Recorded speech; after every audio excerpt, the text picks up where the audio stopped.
So, moving on to look at what happened with AS and A-levels this summer. It's the first year now that almost all A-levels have moved over to the reformed linear specifications. So this year we saw 19 new A-levels being sat for the first time, and it's just, again, a handful of smaller entry languages that will follow next year.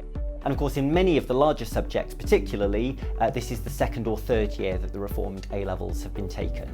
So in terms of the cohort of 18-year-olds, that cohort size is actually down 2.9%, but we've seen overall A-level entries decrease by just 0.3%. The number of A-levels per student has actually remained relatively stable. So what that suggests is that there are actually more 18-year-olds taking A-levels than we've seen in previous years. Now, in terms of the subject mix, we've seen sciences, psychology, history, geography and politics all increase this year. And we've seen Spanish increase and become the most popular modern foreign language for the first time. Subjects that have decreased are maths, which has dropped this year, but which is still the most popular A-level subject overall. And we've also seen English A-level entries decrease again this year. What we've also seen this year is a continuation in the trend for a decrease in entries for AS levels. So AS entries are actually down 90% in the last 3 years. And as we'd expect, that's probably a consequence both of the decoupling of AS from A-level and also increased funding challenges in post-16. We're likely to see quite different cohorts and quite different entry patterns. So you should be careful when you interpret changes in AS results because there is likely to be quite a lot of variation there. In terms of A-level outcomes, overall, they are generally very stable, which you'd expect because of the comparable outcomes approach that we use for grading.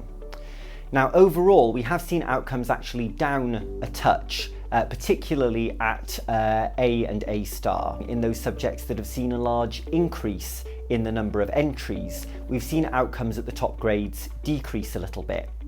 Now, that's not because those subjects are harder, that simply reflects a change in the subjects that students are choosing to do and perhaps a slightly wider range of abilities of students choosing those subjects. So for example, we've seen English entries decrease and science entries increase. So some of those students who might previously have got better grades in English might now be choosing to do science subjects, but performing slightly less well.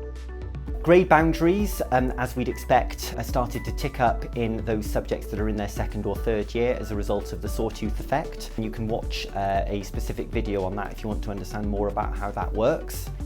Across all A-levels that are being taken for the second or third time this year, we've seen an increase in the raw mark grade boundaries of about 2.8 percentage points at grade A, to reflect again that students and teachers are becoming more familiar with those specifications. Finally, in terms of centre level variability, we've seen variability in results within centres at a very, very similar level to previous years, which is great to see and suggests that schools and colleges are continuing to adapt very well to the reformed specifications.